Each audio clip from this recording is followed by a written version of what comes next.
ప్రభువైన యేసుక్రీస్తు వారి శక్తి కలిగిన నామములో కూడి వచ్చిన ప్రతి ఒక్కరికి నా ప్రత్యేకమైన వందనాలు చెల్లిస్తున్నాను. దేవుని యొక్క మాటలో మనం నేర్చుకుంటున్నటువంటి వాక్యాన్ని మరొకసారి తరచి పరిశీలించి పరీక్షిస్తూ మరికొంచెం లోతుకు వెళ్ళటానికి ప్రయత్నం చేద్దాం. మనము నాణ్యత పరీక్షలోకి వచ్చాం. నాణ్యతలు పరీక్షించుకుంటున్నాం. అసలు భక్తి యొక్క నాణ్యత ఎలా ఉంటుంది, భక్తి యొక్క నాణ్యత ప్రమాణాన్ని మనం ఎలా పరీక్షించుకుంటున్నాం అనేది పరీక్షిస్తున్నాం. నాణ్యత యొక్క ప్రమాణం పరీక్షించడం ప్రారంభించినప్పుడు మొదటిగా మన భక్తి యొక్క పరీక్ష 3 గంటలు విన్నాం. భక్తి విశ్వాసం యొక్క పరీక్ష 1 గంట విన్నాం.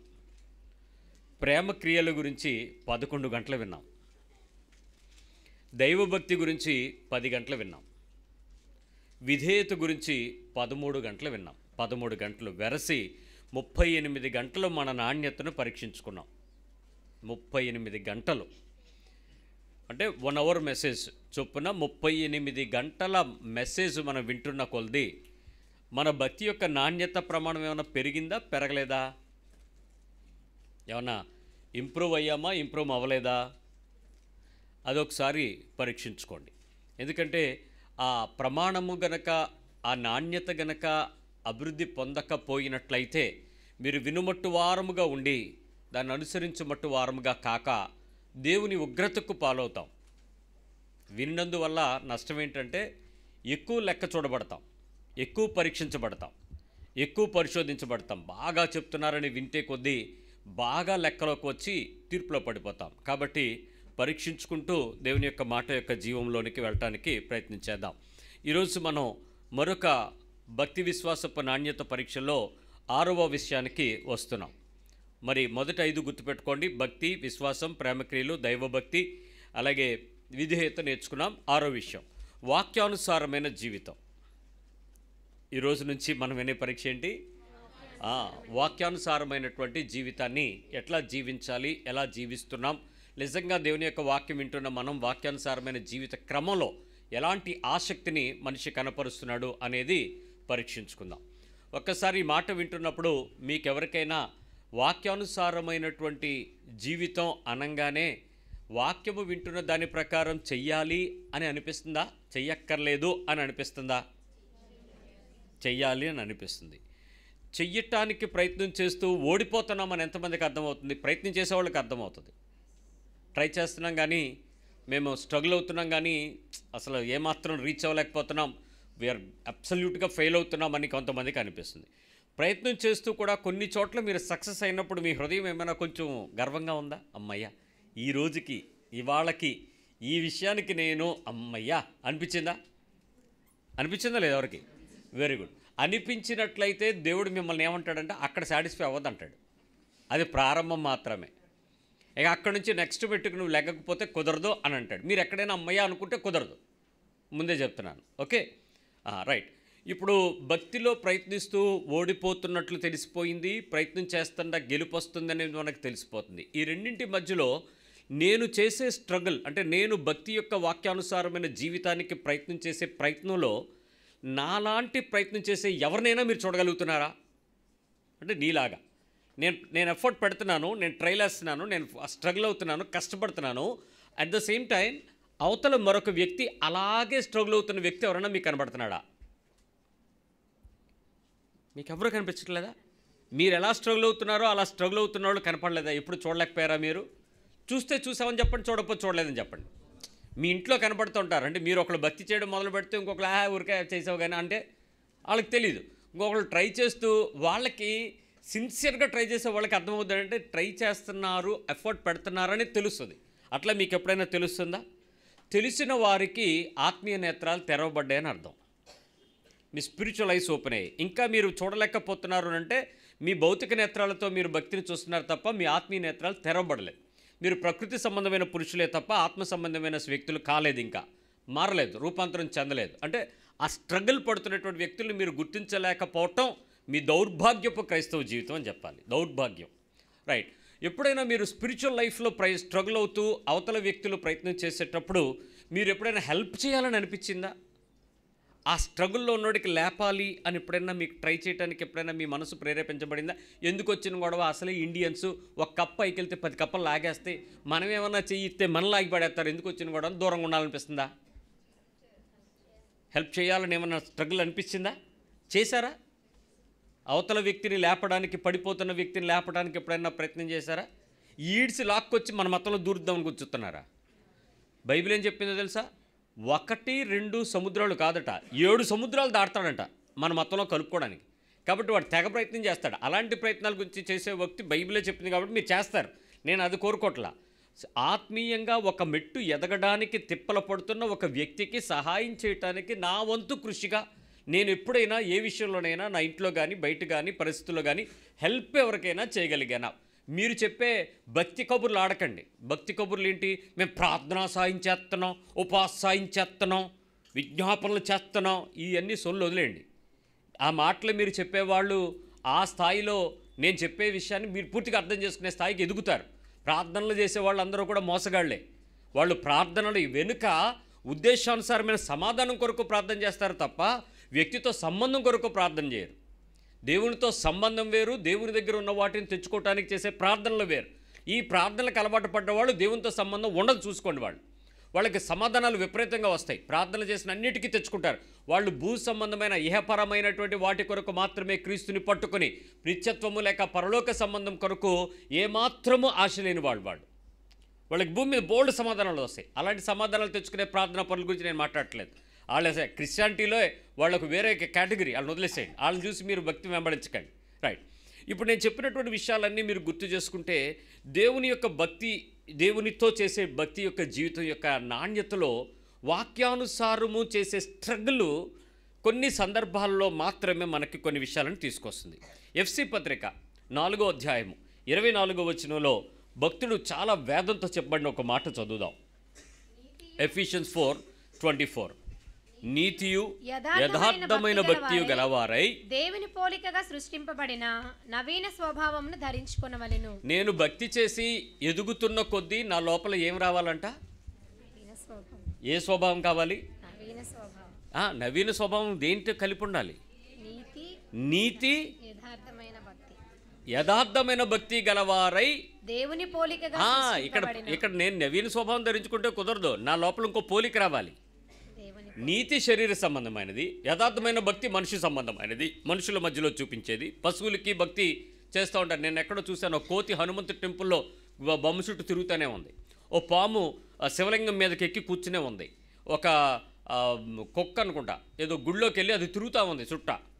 ఏంట్రా చేస్తున్నాయి అంటే జంతువులు భక్తి చేస్తున్నాయి అనుకుందామా? అనుకోకూడదా? వాళ్ళు దండాలు పెడుతున్నారు వెళ్ళి. సో జంతువులకు భక్తి అనుకోవచ్చు, పోనీ వాటికి సంబంధించి. అలాగని జంతు జాతి అంతా చేస్తుందా? ఒక్కొక్కటే చేస్తుందా? కాబట్టి వాడికి ఏదో మైండ్లో తేడా కొట్టి ఆ బ్రెయిన్ ఏదో తేడా అయితే జంతువులు అక్కడికి వెళ్ళి ఏం చేస్తున్నాయి, అది క్లారిటీ. లేకపోతే కుక్క జాతి అంతా వెళ్ళిపోతుందనంటే ఇంకప్పుడు మనుషులు ఎవడు వెళ్తాడు దేవుడి దగ్గరికి? జంతువులు భక్తి చేయవు, మనుషులే చేస్తున్నారు. సో మనుషు సంబంధమైనటువంటి భక్తిని చేస్తున్నప్పుడు ఆ విషయాన్ని గుర్తుపెట్టుకోండి. నీతి యథార్థమైన భక్తి గలవారై దేవుని పోలికగా సృష్టించబడిన నవీన స్వభావం ఉండ. నా భక్తి యొక్క పరాకాష్ట, నా ఆత్మీయమైన జీవితం యొక్క విలువ, నేను క్రైస్తవ్యాన్ని స్వీకరించిన తర్వాత, నేను దేవుని ఎరిగిన తర్వాత, నిజంగా దేవుడంటే బైబిల్ పట్టుకుని యేసుప్రభుని చెప్పుకునే మాటలు వచ్చిన వాళ్ళకి ఈ స్టేట్మెంట్ నా జీవితంకి ఆధారం కావాలి. నీతియు యథార్థమైన భక్తియు కలిగిన వారమై దేవుని పోలికగా సృష్టించబడిన నవీన స్వభావం నేను పొందుకోవాలి. దేవుని పోలిక నా లోపలికి, the image of God, the image of Christ with the Holy Spirit, వాక్యానుసారముగా నేను చేసే ప్రతిసారి ఆ పరిశుద్ధమైన జీవితము యొక్క సాక్ష్యం ఏంటి అనంటే దేవుని పోలికగా నీతియు యథార్థమైన భక్తి కలిగి ఉండాలి. ఇది ఈ స్ట్రగుల్ నీకు లేకుండా దేవుడి దగ్గరికి వచ్చి ప్రార్థన చేసుకున్నాను, ప్రార్థన చేయించుకున్నాను, పాస్టర్ మా ఇంటికి వచ్చారు, ప్రార్థన పెట్టారు, సువార్తకి వెళ్ళాము, ఇలాంటి క్రైస్తవ పరిభాషకు అలవాటు పడిపోయిన క్రైస్తవం అంతా కూడా చెదిరిపోతారు. గాలికి రేపే ఆ చాట్లో చెరిగినప్పుడు ఎగిరిపోతారు పొట్టులాగా. జల్లుల్లో జల్లించినప్పుడు ఎక్కడ నిలబడరు, ఈ పొట్టు అంతా జారిపోద్ది క్రైస్తవ్యం అంతా. ఈ గాలికి ఎగిరిపోయే క్రైస్తవ్యం కోట్ల కొలది ఏర్పడిన సంఘాలన్నీ ఫిల్టర్ అయిపోతాయి. చిన్న మంద భయపడక నిలబడుతుంది. ఆ మంద చాలా చిన్నదవుతుంది. ఆ మందకు మాత్రమే క్రీస్తు యొక్క నవీన స్వభావం ధరించుకోవటానికి ఆ నీతియు యథార్థమైన భక్తి కలిగిన ఆసక్తి కలిగి ఉంటారు. ఇది వాక్యానుసారమైన జీవితం యొక్క తీవ్రత. ఎంతమందికి ఉంది ఇలాంటి తీవ్రతకు? భక్తికి చేయటానికి మొదటి రోజే మీరు క్రీస్తులోకి వచ్చినప్పుడు సువార్త చెప్పిన వెంటనే, యేసుప్రభు రక్షకుడిగా అంగీకరించిన వెంటనే ఈ విషయాన్ని చెప్పి ఎలాగైతేనే లోపల రండి అన్నాం అనుకో, వచ్చి ఉండేవారా మీరు? వస్తారా? ఇప్పటికీ చాలామందికి ఆసక్తి లేదు. ఏంటో తెలుసా? వచ్చినా అప్పులు తీరలేదు, వచ్చినా జబ్బులు తగ్గలేదు, వచ్చినా మా అమ్మ చచ్చిపోయింది, బతుకుద్దని చెప్తారు హాస్పిటల్లో, అండ్ అప్పుడు డిశ్చార్జ్ అయిపోయింది, ఇప్పుడు ఇంటికి వచ్చాక చచ్చిపోయింది, ఏటి దేవుడు ఏటి చేశాడని అడుగుతున్నారు. మా ఇంట్లో అన్ని కష్టాలే, ఇంతవరకు పెళ్ళి అవ్వలేదు మా పాపకి మా బాబుకి, ఇంతవరకు అమెరికా వీసా 12 సార్లు వెళ్ళాం, ఎన్ని వేలు తగలెట్టిస్తాం, ఏటి దేవుడు, ఎంతమంది ప్రార్థన చేశారు. ఎప్పటికీ వీళ్ళ బాధలన్నీ ఏంటి? మగపిల్లడు పుట్టాలా, ఆడపిల్ల పుట్టిందా? ఈ ప్రార్థనలే. దీనికి విపరీతమైన ప్రవక్తలు, దానికి ప్రవచనాలు, దానికి ఆరాధనలు. ఒక్క నిమిషం ఆపేసి వాక్యం ప్రార్థన చేస్తాను రెండంటే పెద్ద లైన్ ఏర్పడుద్ది ఇక్కడ శివాలయం బయట ఉన్నట్టు. ఏంటి తేడా? మీకు కావాల్సింది ఏంటి? ఏదో నెత్తిమీద చెయ్యించేసుకుని ఆమెను అనిపించేసుకుంటే ఏదో వచ్చేస్తుంది, ఈ దగ్గర నుంచి పట్టుకెళ్ళిపోదాం. యేసు ప్రభువుని పట్టుకెళ్దామని లేదు ఎవడికి. యేసు ప్రభు రూపంలోకి వస్తున్నానికి ఇక్కడికి వస్తున్నాం అనేది లేదు. దేవాలయముల చుట్టూ తిరుగుతున్నటువంటి ఈ అమావాస్య పూట, ఈ పౌర్ణములు, ఈ ప్రత్యేకమైన కాలాలలో గుళ్ళు చుట్టూ తిరిగే జనాలకి, ఈ క్రైస్తవ సీజన్గా క్రిస్టియానిటీ మందిరాల చుట్టూ చర్చిల చుట్టూ తిరిగే జనానికి నాకైతే ఏం పెద్ద తేడా కనపట్ల. ఎందుకు? భక్తి యొక్క పరాకాష్ట, భక్తి యొక్క వాక్యానుసారమైన జీవితము నీ ఎయిమ్ కాదు ఈరోజు. ఆ రకంగా జీవించాలనే ఆసక్తి సంఘంలో బోధించరు, నాయకుడు జీవించడు, బోధించడానికి ఇష్టపడరు, విశ్వాసులు అస్సలు అంగీకరించరు. ఇలాంటి మాటలు చెప్తే ఎంతసేపు ఇలాంటివి చెప్తావేంటి? భక్తి అంటే ఏంటి? యేసుప్రభు గురించి నువ్వు చెప్పుకోవచ్చు కాదు, కానీ యేసుప్రభులా మారమని చెప్తారేంటి? ఇదే కదా గొడవ. శాస్త్రులకి పరిశీలకు వచ్చిన గొడవ ఈరోజు సంఘానికి నాయకత్వానికి వచ్చి పడింది. యేసుప్రభు చెప్తుందేమో మీరు దేవుని పోలికలకు మారండి అని. క్రైస్తవులకి ఏమొచ్చింది ఇప్పుడు? యేసుప్రభు దగ్గర ఏమన్నాయి చెప్పు, నీ దగ్గర దీవెనలు ఏమన్నాయి చెప్పు, నువ్వే ఆశీర్వాదాలు మాకు ఇస్తావో చెప్పు, వాటితో మేము దీవించబడతాం. ఒకసారి ఆలోచిద్దాం. నిజంగా దేవుని యొక్క వాక్యం ప్రకారము ఆశపడటం, కోరిక కలిగి ఉండడం, వాక్యానుసారము అన్న జీవితం కొరకు ప్రయాసపడుతున్నాము అనేటువంటి ఆశ కలిగి, కోరిక కలిగి జీవించటానికి మనలో ఎంతమందికి ఇష్టం ఉంది? ఆశ కలిగి, కోరిక కలిగి. Let's examine some issues. ఆ తర్వాత దేవుని యొక్క మాట యొక్క పరిపూర్ణతలకు వెళ్ళిపోదాం. అసలు దేవుని మాట కొరకైనటువంటి జీవితం అనుసరించి జీవించాలి అనేటువంటి ఆశ, కోరిక అసలు మన లోపల ఉందా?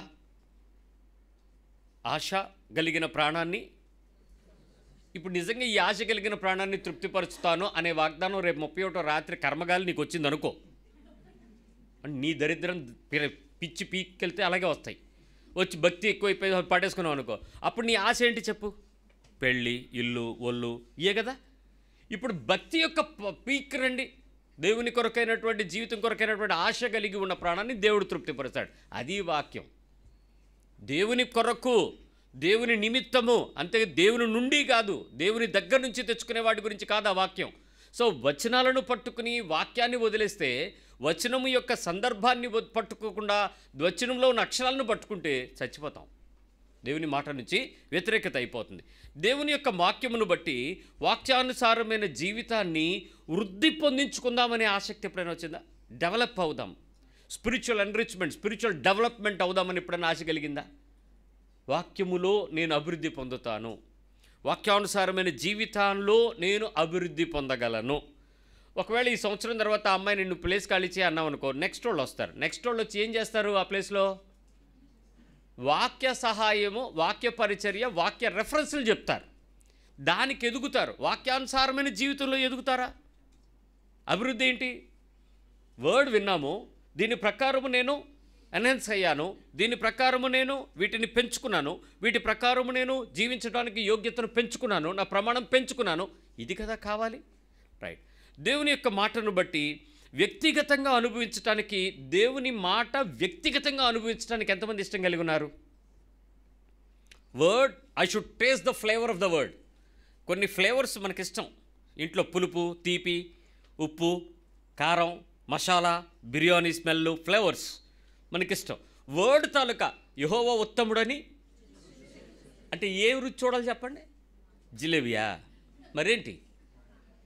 ఏంటి? దేవుని ఉత్తమత్వాన్ని రుచి చూడడం ఎంతమంది తెలుసు? మీరు ఎంతమంది చెప్పండి నాకు దేవుడు బాగా తెలుసండి అని వాళ్ళు ఒకసారి చేయొద్దండి. Let me see your hands. చిన్నపిల్లలు ఎత్తున్నారు, పెద్దోళ్ళు ఎత్తట్లా. Very good. మీరు దేవుని ఉత్తమత్వాన్ని ఎలా రుచి చూసారో నాకు తెలియదు, కానీ నేను చెప్పే పద్ధతిలో మీరు రుచి చూసారా లేదో చెప్పండి. ఇబ్బందుల కొలిమిలో మిమ్మల్ని పుటము వేసినప్పుడు దేవుని ఉత్తమ రుచిని చూసారా? మాట్లాడరే. ఇబ్బందుల కొలిమిలో పుటం వేయడం అంటే మరి ఎలాగుంటుంది? నిప్పులు బగబగలాడుతుంటే పైన సాంబ్రాన్ని వేస్తే పొగ రావాలి. అది మిమ్మల్ని అలాంటి కొలిమిలోకి తీసుకెళ్ళి మిమ్మల్ని పరీక్షించి పుటము వేసి సువర్ణము వలె మిమ్మల్ని శుద్ధి చేసుకుంటూ వస్తాడు. ఆ ఇబ్బందుల కొలువులోకి వెళ్ళినప్పుడు ఏటి దేవుడు అనకూడదు, ఏంటి సూపర్ ప్రభువా అనాల. పరీక్ష అది, ఉత్తమత్వం అక్కడ రుచి చూడాలి, దేవుని యొక్క హస్తాన్ని రుచి చూడాలి. రైట్. వ్యక్తిగతంగా అనుభవించడానికి మీలో ఇష్టపడిన మీరు నెక్స్ట్ స్టేజ్ ఏంటంటే కోల్పోవడానికి సహించటానికి వ్యక్తిగతంగా ఒప్పుకోగలరా? To lose to live. కోల్పోవడానికి సహించడానికి వ్యక్తిగతంగా ఒప్పుకోగలగాలి. ఎన్రిచ్మెంట్ మీలో ఇంకా రిఫైన్డ్. మొన్న ఒక బ్రదర్ అంటున్నాడు, నేను పుట్టిన తర్వాత మా అమ్మ నాన్న నన్ను పెంచడం ప్రారంభించిన రోజు వేసినటువంటి షూస్ ఈ రోజుకి నాకు 35 సంవత్సరాలండి, ఏ రోజు నన్ను నా జీవితంలో బూట్లు లేకుండా నేను బయటకు రాలేదు. That's a part of my body, that's part of my uniform. నేను వస్త్రాలు వేసుకునేటప్పుడు చిన్నప్పటి నుంచి కూడా నాకు టక్ చేసుకోవడం అలవాటు చేశారు mummy daddy. The rich people, వాళ్ళు బాగా డబ్బున్న వాళ్ళు. నాకు షూ వేయడం అలవాటు చేశారు. నేను ఇంట్లో షూ చక్కగా మెయింటైన్ చేసుకుంటాను, నేనే పాలిష్ చేసుకుంటాను, నేనే క్యాన్వాస్ ఉతుక్కుంటాను, నేనే నీట్గా వాటికి కావాల్సినవి పెట్టుకుంటాను. ఇంపోర్టెడ్ షూస్ నా దగ్గర ఉన్నాయి. ఈ ఇన్ని సంవత్సరాలు నేను ఏ రోజు షూ లేకుండా నేను బయటకు రాలేదు, టక్ లేకుండా బయటకు రాలేదు అన్నాడు. నేను మీకు జరుగుబాటు జరిగితే ఎవడైనా చేస్తాడు సార్ అని అంటే, లేదు సార్ ఈ మధ్య అవి లేకుండా జీవిస్తే ఎలా ఉంటుందో చూస్తున్నాను సార్ అన్నాడు. ఎందుకు నీకు అంత దరిద్రం ఏమొచ్చింది, అంత కర్మ ఏమొచ్చింది అని మా ఇంట్లో వాళ్ళు అంటున్నారు సార్. అంటే ఒక పేదవాడిగా బతికితే ఎలా ఉంటుందో నాకు కూడా తెలియాలి. ఒక క్రీస్తు యొక్క సైనికుడిగా, క్రీస్తు యొక్క సేవకుడిగా బ్రతికితే ఆ సువార్త ప్రకటించే వారి పాదాలు సుందరం అంటే ఏంటో నాకు తెలియాలి. అందుకని వాటిని వేసుకుని నేను కొండలెక్కలేకపోతున్నాను కాబట్టి నాకు తీసేసి కొండలెక్కుతుంటే అప్పుడు ఆ నొప్పి ఏంటో, ఆ బాధ ఏంటో నాకు తెలుస్తుంది బ్రదర్ అని కాళ్ళు చూపించాడండి. పొలంలో పనిచేసే మాగాణి పొలాల్లో పనిచేసే ఎండిపోయిన భూమి బద్దలేసిపోయినట్టు కాళ్ళు పగిలిపోయి ఉన్నాయి, నల్లగా చార్లు పడి పగిలిపోయి ఉన్నాయి. అడిగారు, బ్రదర్ ఏంటిది నిజంగానైనా అంటే, బ్రదర్ నేను వెళ్తున్నప్పుడు నాకు అర్థమవుతుంది ఏంటంటే షూ కంఫర్ట్స్ వేరే ఉంటాయి బ్రదర్, అవి వదిలేసి ఇవి ఎక్కడం ప్రారంభిస్తున్నప్పుడు ఆ కొండల్లోకి వెళ్తున్నప్పుడు పరిచయం చేయడానికి సువార్తకు వెళ్తున్నప్పుడు ఒక 4 రోజులు ఉంటున్నప్పుడు షూ పాలిష్ లేకపోతే బాధ అనిపిస్తుంది, కానీ వదిలేసి వెళ్ళిపోతుంటే అలవాటు అయ్యింది. ఇప్పుడు నా కాళ్ళు నాకు నొప్పి కనిపించట్లేదు బ్రదర్, నాకు ప్రభు కొరకు నేను ఏదో చేస్తున్నానని నాకు అర్థమవుతుంది brother. I'm not feeling much worried, but మా ఇంట్లో వాళ్ళు ఏడుస్తున్నారు, మా అమ్మ బాధపడుతుంది, కానీ నాకు సుఖంగా ఉంది, నాకు సంతోషంగా ఉంది. నేను అది పోగొట్టుకున్నానని, నాకు అది లేదని 35 ఇయర్స్లో నేను అనుభవించింది నేను ఇప్పుడు బాధపడుతున్నానని అనుకోవట్లేదు బ్రదర్ అన్నాడు. అంటే ప్రభు నిమిత్తము మన శరీరంలో కొన్ని పరిస్థితులను కోల్పోవటానికి సహించడానికి ఒప్పుకోవటానికి మనిషి ఒప్పుకుంటాడా? భక్తిలో ఇంకా కావాలని సంపాదించుకోవడానికి తీవ్ర ప్రార్థనలు మొదలెడతాడా? ప్రార్థనలండి, పీక్ ప్రార్థనలు చేస్తున్నాం కదా ఈ మధ్య, విపరీతంగా ఏడిపించేస్తున్నాం దేవుడిని కూడా. ఏడిచి అరే బాబు నువ్వు ఏడుపు ఆపిరా అనేలాగా దేవుడి దగ్గర గుంజుకుంటున్నాం. మరి కొన్నిసార్లు ఎప్పుడైనా దేవుని దగ్గరకు వచ్చినప్పుడు అవకాశాలను వెతుకుతున్నామా దేవుని దగ్గర నుంచి, లేకపోయినా ఇవ్వకపోయినా పర్వాలేదు ప్రభువా, నాకు లేదు కానీ ఆడికి ఇవ్వు ప్రభువా అని చెప్పడానికి ఇష్టపడతామా? అవకాశాలు, ఇంటర్వ్యూకి వెళ్తున్నాం, మొత్తం జాబ్ ఫేర్ అవుతుంది, మంచి మెగా క్వాలిఫికేషన్స్ అన్నీ నీకేమన్నాయి, నువ్వు అక్కడ వెళ్తున్నావు. ఇప్పుడు నీ ముందు ఎవడో వచ్చి వాడు నీ వైపు చూస్తున్నాడు, భయ్యా నువ్వు వస్తే నాకు జాబ్ రాదు భయ్యా అంటే, పర్లేదురా నాకు రాకపోయినా పర్లేదు, నీకు వచ్చేలా నేను ప్రార్థన చేస్తాను, నీకెందుకు అనేలాంటి ఆసక్తి కలిగి అవతల వాడికి అవకాశం ఇస్తామా, మనం అవకాశం పొందుకుంటామా? మనం తీసుకుంటామా, వాళ్ళకి ఇస్తామా? ఏంటో మనమే తీసుకోవాలి, అందులో స్వార్థం వదిలిపెట్టం. మన క్రైస్తవులం కదా, అలాగే ఉండండి. సామాజికంగా ఏదైనా కొన్ని పరిస్థితుల్లో దేవుడే కనుక వదిలేస్తే దాన్ని దూరం చేసుకోగలరా? సొసైటీలో మనల్ని కొన్ని చోట్ల, కొన్ని సందర్భాల్లో, కొన్ని పరిస్థితుల్లో దూరం చేస్తే, అపార్ట్ చేస్తే యాక్సెప్ట్ చేయగలరా? వదిలేయగలరా? దూరం అయిపోగలరా? సామాజికంగా మనం పొందుకోవాల్సిన విషయాలను వదులుకోగలమా? ఇష్టపడగలమా? ఘనంగా, గొప్పగా, గుర్తింపుతో, అర్హతగా చెప్పుకోవడానికి ఇష్టపడగలమా? వదిలిపెట్టగలమా? సామాజిక న్యాయం, సామాజిక హక్కు, సామాజిక ధర్మం అంటున్నాం కదా, వాటిని వదిలేయగలమా? ప్రయత్నించేయండి. ఎప్పుడైనా అవమానాన్ని ఎదుర్కోగలమా? వాక్యానుసారమైన జీవితాలలో అవమానాన్ని, for the sake of the Kingdom of the God, దేవుని వాక్యం కొరకు, దేవుని రాజ్యం కొరకు నన్ను నేను అవమానానికి పాత్రుడిగా ఎంచుకోగలనా? నెంబర్ 8, ప్రాధాన్యతలలో ఎక్కువగా ఉండుట కోసం నేను ఇష్టపడతానా? అప్రాధాన్యతల్లో కూడా నేను ఉండగలనా? ద ప్రామినెన్స్, ద ఇంపార్టెన్సెస్లో నేను ఉండాలనుకుంటున్నానా, లేకపోయినా పర్వాలేదా? ఇంపార్టెన్స్ నాకు ఆ ప్రాధాన్యత ఇవ్వాలా మనుషులు, ఇవ్వకపోయినా పర్లేదా? 100%, 50%. ప్రాధాన్యత అప్రాధాన్యమైన విషయాలపై నేను ఖచ్చితంగా నేను ఆ పనిని చాలా సమర్థవంతంగా చేయగలనని నేను కొన్నిసార్లు అనుకుంటాను. దేవుడు నన్ను అనుకోవట్లేదు. అప్పుడు నాకు అర్థమవుతుంది, నేను ప్రాధాన్యంగా చేయగలిగిన విషయాలు అన్నీ దేవుని చిత్తంలో లేవని. అవి అప్రాధాన్యంగా నన్ను పంపించినప్పుడు కూడా అన్యమనస్కంగా వెళ్ళడం మానేసి సంతోషంగా వెళ్ళడం నేర్చుకున్నాను. చాలా సంతోషంగా వెళ్ళడం. నేను చాలా చురుగ్గా పనిచేయగలను, చాలా చురుగ్గా. కానీ నా పని అసలు ఏమాత్రం అవసరం లేని ప్రదేశంలోకి నన్ను తీసుకెళ్ళి పెట్టారు. నేను చాలా స్పీడ్గా వడ్డించగలను, ఒకేసారి 2 వస్తువుల్ని వడ్డించగలను. భోజనాలు చేసేటప్పుడు వడ్డించేటప్పుడు కూడా అవతల మనిషి ఆడు నా కన్నుల వైపు చూడకమునిపి ఆడికి ఏం కావాలో ఆడి దగ్గరికి వెళ్ళి వడ్డించగలను, అంత చురుకైన. నన్ను తీసుకెళ్ళి పార్కింగ్లో పెడితే ఏమనుకోవాలి? పార్కింగ్లో కూడా పని అక్కడ నుంచో ఇక్కడ నుంచో అని కాదు, టికెట్ ఇచ్చే దగ్గర పెట్టారు. అడిగాను, సార్ నేను ఇంక ఎక్కువ పనులు చేయగలనంటే, పర్లేదు నువ్వు ఇక్కడ ఉన్నాడు ఆయన. I said accepted, done lord, thank you lord. మరి ఈ సమయం నువ్వు నన్ను నా ప్రాధాన్యత కన్నా, నా జ్ఞానము కన్నా, నా బలము కన్నా, నాకు ఇవ్వబడిన ఫలములు వరములు కన్నా నువ్వు నన్ను ఎంపిక చేసిన ప్రదేశంలో నేను ఉండగలగడం, అప్రాధాన్యమైన ప్రదేశాలలో ఉండగలగడం దేవుని పక్షంగా కొన్ని సందర్భాలలో సాధ్యమేనా? సొనక్కుండా ఉండగలమా? సంతోషంగా చేయగలమా? చెక్ చేసుకోండి. నెంబర్ 9, ఎప్పుడూ కూడా దేవుని కొరకైనటువంటి వాక్యము విషయంలో ఈ 2 కొంచెం నెగిటివ్ వర్డ్స్ జాగ్రత్తగా వినండి. నిర్లక్ష్యము, కొంచెమే దుఃఖం. తీవ్రత లేనంతగా ఆత్మీయతలు ఎప్పుడైనా అనిపించిందా? వాక్యానుసారము నేను చేయటానికి అంత నాకు ఆ తీవ్రత లేదు. నిర్లక్ష్యం ఉంది, కొంచెమే అంటే ఎందుకు ఇలా ఉండలేకపోతున్నానో ఒక్కోసారి అనిపిస్తుంది. అలాగని ఎక్కువ తీవ్రతగా ఉండదు. But I feel bad. నేను అంత సీరియస్గా, అంత సిన్సియర్గా, అంత సివియర్గా ఉండలేకపోతున్నాను. చూడండి, ఇప్పుడు కొన్ని సాక్ష్యాలు చెప్పమన్నాం అనుకోండి, నేను అంతగా దేవుడిలో లేనని నాకు తెలుసు అంటాను, చూసారా? ఈ మధ్య ప్రార్థన బాగా చేయలేకపోతున్నాను నాకు తెలుస్తుంది అంటారు. అంటే ఏంటి అర్థం? చేయలేకపోవట్లేదని ఏడుపా, చేయలేకపోయినా పర్వాలేదని చెప్పుకోవడమా? ఈ అలసత్వానికి ఒక పెద్ద కత్తి పట్టుకొని టప్ప నరుక్కెళ్ళిపోతే ఏమవుద్ది? ఇలాంటి సమాధానాలు చెప్పేవాళ్ళకి కదా ప్రమాదమైన శిక్ష కదా అది. కానీ అలసత్వపు మాటలు మనం చెప్పడానికి ప్రయత్నం చేస్తూ ఉంటాం. నిర్లక్ష్యము, కొంచెం దుఃఖం ఉంది, అలాగని సీరియస్నెస్ లేదు. రైట్. నెంబర్ 10, రాజీ పడుతున్నాం, అట్ ద సేమ్ టైం బాధ పడుతున్నాం.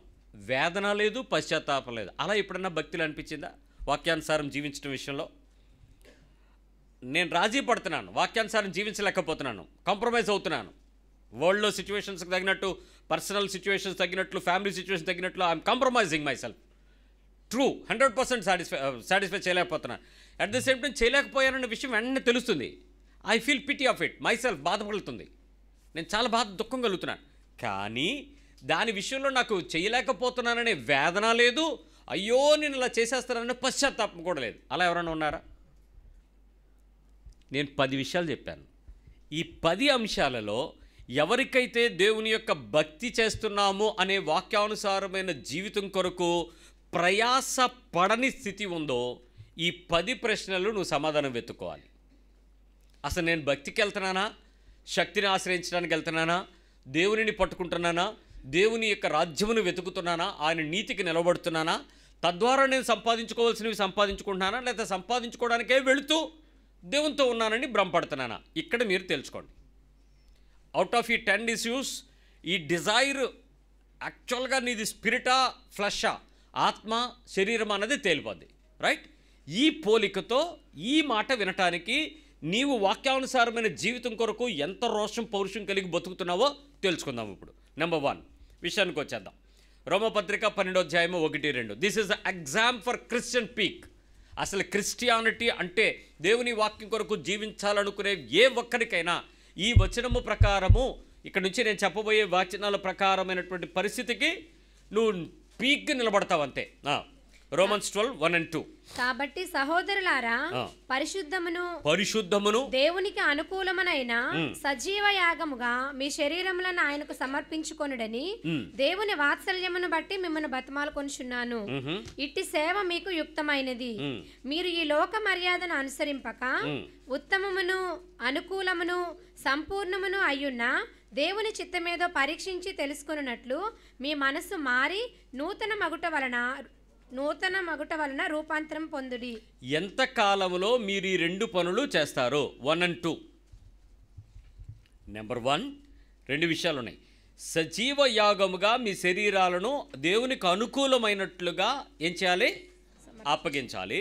నెంబర్ 2, లోక మర్యాదను అనుసరించకుండా దేవుని చిత్తానికి తగినట్లుగా మనసు మార్చుకుని బతకాలి. ఇవి 2 పార్ట్లు. ఈ 2 పార్ట్లు మీరు చాలాసార్లు చాలా మెసేజెస్లో ఇదే రిఫరెన్స్ వినుంటారు. ఇప్పుడు మరొక కోణంలో అదే మాటను మన ప్రస్తుత అభ్యాసానికి అన్వయించుకుందాం. ఏంటట? మొదటిగా దేవునికి అప్పగించేటప్పుడు, దేవునికి ఇవ్వాల్సి వచ్చేటప్పుడు మనం ఒక పాట పాడుతూ ఉంటాం. ఏడాది దూడలన వేలాది నదులంతా విస్తార తైలమున ఆయనకు అప్పగించాలా అని అడుగుతాం. అంతేనా?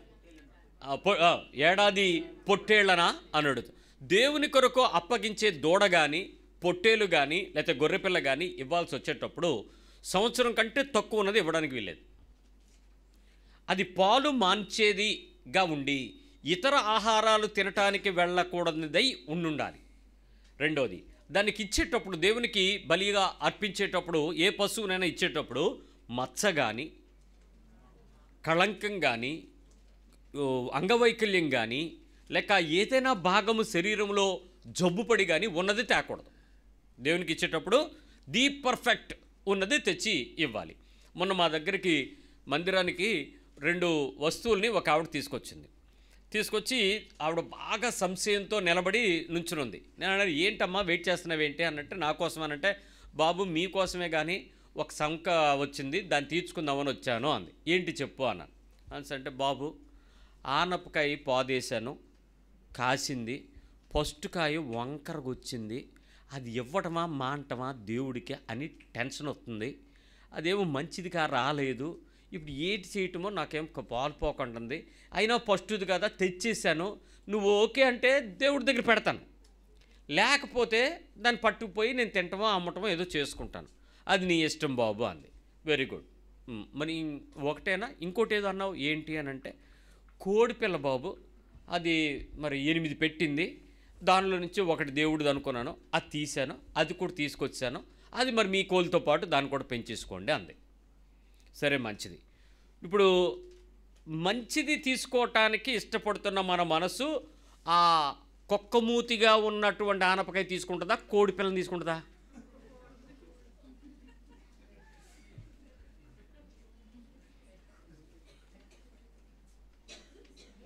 నేనేమడిగానంటే, ఆనపకాయ ఎలా పట్టరానను. నిజంగా చెప్తే నమ్మరండి, పోలియో తిరిగినట్టు తిరిగింది అది ఇలాగా. అది అలాంటి ఆనపకాయ నేను ఇంతవరకు చూడలే. అది పూర్తిగా వంకరలో నుంచి తిరిగిలా, దాన్ని చెక్కు తీయటానికి అవ్వదు, ముక్క కోయడానికి అవ్వదు. మామూలుగా అయితే సర్రను తీసేసుకునే కాయ, దాని పక్కన దాని తర్వాత దాంతోపాటు కాసిన కాయలు కొన్ని ఉన్నాయంట, అది ఉంది. ఫస్ట్ మొగ్గు తుడిగిన దానికి ఇవిడేమో రిబ్బన్ కట్టింది, ఇది ఫస్ట్ది మొగ్గు వచ్చి వచ్చింది, ఇది దేవుడిది అంది, అదేమో వంకర తిరిగింది. దాని పక్కది మనయ్య అనుకుంది, అది బాగుంది, అది కూడా తెచ్చింది. ఇంకా లేతగానే ఉంది, ఇది బాగానే ఉంది. తీసుకొచ్చి, బాబు ఇప్పుడు ఏటో నాకు మెర్ర ఏం తేలకలేదు, మరి ఏటి చేయమంటారో చెప్పు అంది. ఇప్పుడు నా ఒక మాట చెప్పండి. దేవునికి ఇద్దాం అనుకునేటప్పుడు మంచిది తీసుకురావాలి అనేటువంటి అభిప్రాయం ఉన్న మనకి, ఉత్తమమైనది తీసుకురావాలి అనేటువంటి అభిప్రాయం తెలిసిన మనకి, ఫస్ట్ది తీసుకురావాలి అని తెలిసినప్పుడు ఆవిడ చేసిన దానిలో తప్పేంటి? కాయ వంకరగా కాయటంలో ఆవిడ తప్పు ఏమైనా ఉందా? నీళ్లు పోయటంలో కానీ, ఎరువు వేయటంలో కానీ, దాని చుట్టూ తుప్పలు పెట్టడంలో కానీ ఏమైనా తేడా ఉందా? నువ్వేం తేలేదు, 2 ఆడబెట్టాను అంటే, అమ్మయ్యా సంతోషం బాబు, ఇంకేంటి పర్లేదు దేవుడు చూసుకుంటాడు అని చెప్పేసి ఆ 2 అక్కడ పెట్టేసింది, ఒక కోడిపిల్ల అక్కడ పెట్టేసి వెళ్ళిపోయింది. నేను ఒక్క నిమిషం ఆలోచిస్తూ ఉన్నాను. దేవునికి ఇవ్వాలి అనుకునేటప్పుడు ది బెస్ట్ ఇవ్వాలి అనే ఒక పదార్థం గురించి ఆలోచించిన మనము ది బెస్ట్ బాడీ ఇవ్వాలని ఎందుకు ఆలోచించలేదు నువ్వు? ది బెస్ట్ బాడీ, సజీవ యాగముగా శరీరమును సమర్పించుడి, అది బైబిల్. నా బాడీ ది బెస్ట్గా దేవునికి అప్పగించగలగాలి, నా శరీరము సర్వ సంపూర్ణంగా దేవునికి అప్పగించగలగాలి. నాది అనేది నా శరీరంలో ఏమీ లేకుండా, నా బలము కానీ, నా శక్తి కానీ, నా తెలివి కానీ, నా జ్ఞానము కానీ, నాకున్న ఏది కానీ అది దేవునిది అనేలాగా నన్ను నేను దేవునికి అప్పగించుకునేదిగా ఉండగలగాలి. ఆ స్థాయిలో నా శరీరాన్ని అప్పగించటానికి, రూపాంతరము చెందటానికి, పరిచర్య ధర్మమును నెరవేర్చడానికి క్రీస్తు తన శరీర రక్తాలను నా చేతుల్లోకి ఇస్తున్నాడు. ఎందుకు? అపరిపూర్ణంగా ఉన్న, అపరిశుద్ధంగా ఉన్న, లోకమాలిన్యంతో నిండిపోయిన భూమి మీద నుంచి శరీరంతో ఉద్భవించినటువంటి నా బాడీని, నా మలినమైపోయిన శరీరాన్ని, అపవిత్రమైపోయిన తలంపులు కలిగిన ఈ శరీర రూపాన్ని పరిశుద్ధంగా చేసి ఆయన దగ్గరికి తీసుకురావాలనుకుంటున్నాడు. ఈరోజు సజీవయాగంగా నన్ను నేను అప్పగించుకోవాలన్న దేవునికి మొదటి భాగంలో నా శరీరాన్ని సజీవంగా ఎంతమంది చక్కగా ఉన్నట్లుగా సర్వ శరీరమును సంపూర్ణంగా చేసి ఎంతమంది దేవునికి ఇవ్వడానికి రెడీగా ఉన్నారు? పర్ఫెక్ట్గా ఇవ్వాలి. ఒక పురుషుడు అంటున్నాడు, పాస్టర్ గారు నేను వివాహం చేసుకోవడానికి ఇష్టపడుతున్నాను, నా భార్య కన్యకగా ఉండాలని ప్రార్థన చేయండి. నీ కోరిక న్యాయమైందే. అట్ ద సేమ్ టైం నీ భార్యగా ఒక ఆమె ప్రార్థన చేస్తుంది ఏమని? నాకొచ్చే భర్త కూడా కన్యకగా బ్రహ్మచారిగా లవ్లోనూ కొవ్వులోనూ పడకుండా యథార్థంగా నన్ను చూసి ప్రేమలో పడి నాతో ప్రేమించి జీవితం కలిగి ఎప్పుడు ఎవరికి ఏది కూడా తన హృదయంలో స్థానమివ్వని నా కోసం ఖాళీగా కట్టినటువంటి గుడిని కలిగి ఉన్న మా యజమానిని నాకు ఇవ్వు ప్రభువా అని అడుగుద్ది. ఆర్ యూ అని అడిగితే, సార్ కొంచెం తగ్గించగలరా అని అడుగుతున్నాడు. నీకు కన్యక కావాలన్నప్పుడు ఆమెకు బ్రహ్మచారి అక్కర్లేదా? అది కదూ పరిశుద్ధ వివాహం. నీ మనసులో మోహపు తలంపు కలిగి మోహపు ఆలోచన కలిగి పరస్త్రీని పరపురుషుడిని ఊహించి ఈరోజు వివాహ బంధంలో నువ్వు పరిశుద్ధతాని నువ్వు లోపలికి వస్తే శరీరం పరిశుద్ధమైనదేనా? వివాహం పరిశుద్ధమైన బంధమేనా? లవ్ అఫేర్లు అయిపోయి కోల్పోయి ఫెయిల్ అయిపోయి బ్రేకప్లు చెప్పేసుకుని దానికి రకరకాల లివింగ్ స్టేటస్లు మార్చేసుకుని ఫేస్బుక్ డిలీట్ చేసి ఇన్స్టాగ్రామ్ డిలీట్ చేసి ఇప్పుడు నాకు ఏ అకౌంట్ లేదు అని అంటే నువ్వు పరిశుద్ధమైనోడివేనా? ఏమనాలి? ఆలోచించాలి కదా. నేటి కడవరి కాలంలో నువ్వు ఇది లేదు అని అంటే ఎందుకు లేదు, అది తప్పేమో అన్నట్టుంది రోజు. ఈ రోజుల్లో అది మొన్న ఎవరిని అడిగారు, నీ ఫేస్బుక్ అకౌంట్ ఉందానంటే అదేం లేదా అన్నాడు పక్కోడు. అసలు లేకపోవడం తప్పుగా చూస్తున్నాం, పాపంగా చూసే రోజులు ఇవి. అలాంటప్పుడు పరిశుద్ధంగా సజీవంగా అప్పగించుకోమనంటే శరీరాన్ని ఎంత జాగ్రత్తగా ఉంచుకోగలగాలి ఒకసారి ఆలోచించండి. సజీవ యాగంగా శరీరాలను సమర్పించుకోవటానికి నేను కొన్ని విషయాలు చెప్తాను, మీరు ఆలోచన చేసేయండి. 5వ అధ్యాయం గలతీ పత్రిక 16వ వచనం చదివేయండి. గెలీషియన్స్ 5:16. నేను చెప్పినది ఏమనగా ఆత్మానుసారముగా నడుచుకొనుడి. ఆత్మానుసారము నడుచుకోండి, అప్పుడు మీరు శరీరేచ్ఛను నెరవేర్చరు. ఏమి నెరవేర్చరు? శరీరేచ్ఛ. దేని చేస్తే ఏం చేయలేరు? ఆత్మానుసారము నడుచుకుంటే శరీర ఇచ్చలను చేయరు. ఆత్మానుసారము మీరు ప్రయత్నం చేస్తే శరీరానుసారము మీరు చేయటానికి మీకేమీ అవసరం, కోరిక అవసరం ఉండదు. రైట్. ఇక్కడ శరీరమును సజీవయాగంగా దేవునికి అప్పగించడానికి ఇష్టపడుతున్న మీలో నేను చెప్పే విషయాలను మీరు ఏమైనా చేయడానికి ప్రయత్నం చేస్తారేమో ఒకసారి ఆలోచించండి. నేనేం చెప్పాను మళ్ళీ? ఆత్మానుసారం నడుచుకొని శరీరేచ్ఛల్ని నెరవేర్చుకోకుండా ఉండడానికి ప్రయత్నించేయండి. లెట్ మీ టెల్ యూ, మీ శరీర ఉత్సాహాలను ఎంతమంది ఆపగలరు? మీ శరీరానికి ఉండే ఉత్సాహాలను ఎంతమంది ఆపగలరు?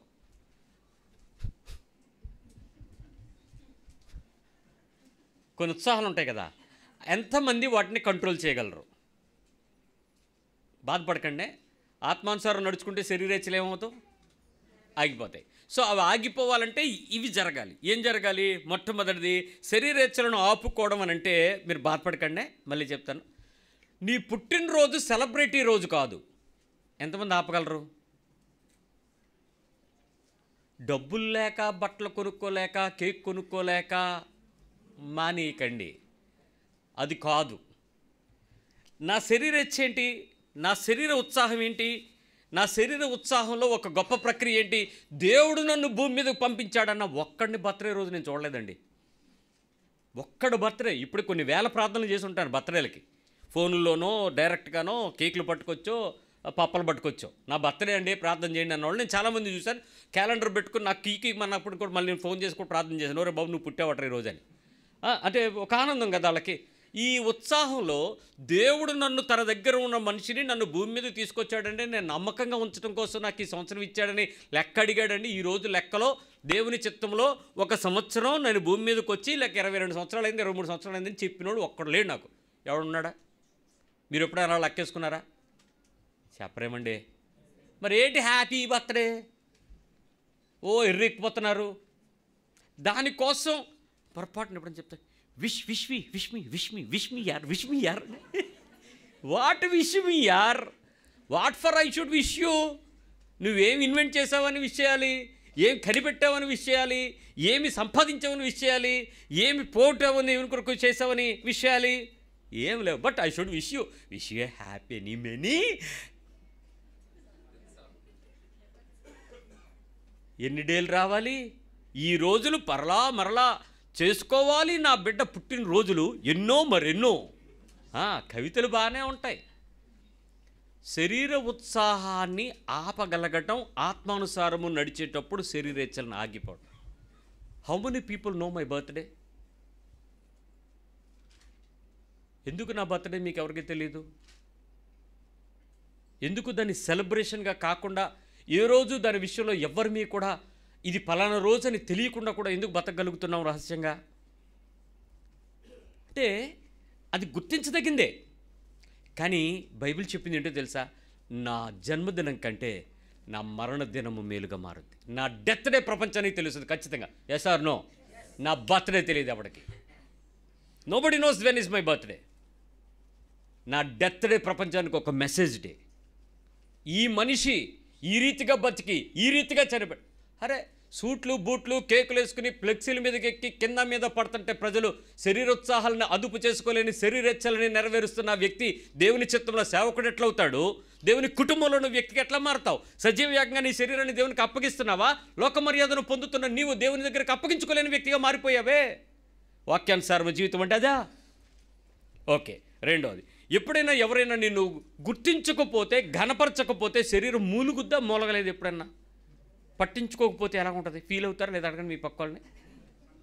అసలు పట్టించుకోకపోతే ఎట్లా ఫీల్ అవుతావు అని అడగండి. అదే పెళ్ళికో పేరంటానికో పిలిచి పలకరించకపోతే పరిస్థితి ఏంటి? మొన్న ఒకసారి అలాగే అయింది. అందరికీ రిటర్న్ గిఫ్ట్లు ఇస్తున్నారు కదా ఈ మధ్య. అది చచ్చిపోయిన వాళ్ళకి ఇస్తున్నారు, పిల్ల కూర్చుంటే దానికి ఇస్తున్నారు, ఇంట్లో పెళ్ళి అయితే వాళ్ళకి ఇస్తున్నారు, ఇంట్లో దిగితే వాళ్ళు ఇస్తున్నారు. ఆఖరికి మన దగ్గర తీసుకోవట్లేదు, అదో సంతోషం. మా పల్లెటూళ్ళలో ఇంకా ఈళ్ళు పుస్తకాలు నడుస్తున్నాయి కానీ పట్టణాల్లో ఎవడు తీసుకోవట్లే, ఇచ్చి పంపుతున్నారు. నుంచున్నాం, బ్రదరు వచ్చారా అందావిడ. ప్రైజ్ రాడమ్మా అన్నాడు. అవును ఒక్క నిమిషం చూసి బ్యాగ్లోంచి తీసి నా పక్కడు బాక్స్ ఇచ్చింది, నా దగ్గర ఖాళీ సంచి ఇచ్చింది. తీసి అయిపోయాయండి అంది. పలకరించకపోయినా బాగుంది, సైలెంట్గా వెళ్ళిపోదును. పిలిచి హాగండి అని చెప్పి అయ్యో అయిపోయినాయి అని అంటే, ఇప్పుడు 100 మంది వస్తారంటే 100 120 పెట్టుకుంటారా లేదా 20 పట్టుకుంటారా? సామాన్యమేనండి, కామన్ సెన్స్.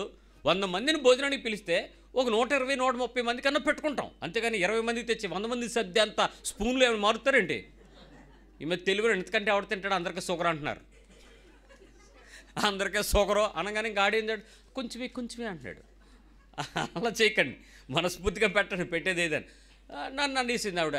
డబ్బా ఇవ్వలే, ఇవ్వబో నేనేం అనుకోలేదులేండి. అలాగే రండి అంటే ఎందుకు నాదేమో మీకు అర్థం కాలేదు. మాకు ఎక్కడికి వెళ్ళినా వచ్చేస్తాయి. ఏ ఇంటికి వెళ్ళినా ఎంత దూరం వెళ్ళినా ఎత్తుక్కుని మా డబ్బాలు మా వెనకాతలు వస్తాయి, వ్యాన్లోను కారులోను. రావా? డౌట్ ఏముంది, మీకు రాకపోవచ్చు, మాకు వస్తాయి. అందుకని నేనేం సిగ్గుపడకుండా అలాగే సిస్టర్ పర్లేదండి, లేకపోతే పర్లేదండి, దాని గురించి ఏం ఆలోచించకండి. మేము వచ్చాము, మీరు పెట్టిన తిన్నాం, మీ ఆతిథ్యం మీ ప్రేమ అన్నీ స్వీకరించాం, చాలా సంతోషం అంటే పర్లేదండి అందరూ అంది. అప్పుడు ఆవిడ ఫీల్ అవ్వలే, కానీ ఆవిడ అవ్వనందుకు నేను అయ్యా. అదే శరీరోత్సాహం. దాన్ని చంపాల, దాన్ని వదలాల. కనీసం ఆవిడ బాధపడలేదండి, కనీసం నన్ను చూసి నవ్వలేదండి, అసలు కనీసం. అందుకే మీ ఇంటి వాళ్ళ ఫంక్షన్లకు రాను. వాళ్ళ ఇంటి వాళ్ళ ఫంక్షన్కి వెళ్ళవా? పట్టించుకోలేదనా? కనీసం అనలేదు, అనలేదు, చూస్తూ పక్క నుంచి వెళ్ళిపోద్దా, పక్క ఆవిడ సెకండ్ వేస్తుందా, గింజుకుని పీక్కుని. ప్రాబ్లం ఏంటి తెలుసు? అది శరీరోత్సాహం. ఆత్మానుసారము నడుచుకోవటానికి వాక్యానికి వ్యతిరేకమైతే గుర్తింపుకు సమస్య వచ్చి అక్కడ మనిషిని నిందారోపణ చేస్తూ తీర్పు తీరుస్తూ విపరీతమైనటువంటి పాపం చేసేస్తూ ఉంటాం. గుర్తింపు ఘనత పొందకపోవటం. రైట్. ఒకవేళ ఎప్పుడైనా నీకు అవార్డు రివార్డు నీకు ఇవ్వాల్సింది అర్హత నీకుండి నీకు ఇవ్వకపోతే ఎలా ఉంటుంది? కంప్లైంట్ చేస్తారా, సైలెంట్గా ఉంటారా? ఇంట్లో 2 పిల్లలు ఉన్న తల్లిదండ్రులందరికీ తెలుసు, నాన్న నువ్వు తీసుకో అన్నావు అనుకోండి, ఆడికి ఎంత ఇచ్చారో చూస్తారు, దానికి ఎంత తీసుకుందో చూసి అక్కకి ఎక్కువ ఇచ్చావు, అన్నయ్యకి పెద్ద ఇచ్చావు, నాకెందుకు ఎంత ఇచ్చావు, వస్తుందా రాదా? ఈ ఏడుపు బాధ ఉంటుందా లేదా? అలాగే ఒకడే కొడుకు ఒకడే కూతురు ఉందనుకోండి, అమ్మతోనో నాన్నతోనో పోటీ పడతారు వాళ్ళు. ఆయన పెద్దోడని రెండొట్లేస్తుంది వాళ్ళ ఆయనకి, వీడు చిన్నోడని వీడికి ఒకటే, నాన్నకు రెండేసేవి ఎందుకు అన్నాడు. అది ప్రేమ, దాని మమకారం, భర్తకు పెట్టుకోవాలా, పెట్టుకుంటుంది. వీడికి నొప్పి, నాన్నకు రెండు ఎందుకు ఇచ్చావు అన్న. నీకేం అర్థమవుద్దురా, నీకేం చెప్తే ఏమర్థం? కానీ కొడుకు వంతపోతాడు, పోటీ పడతాడు.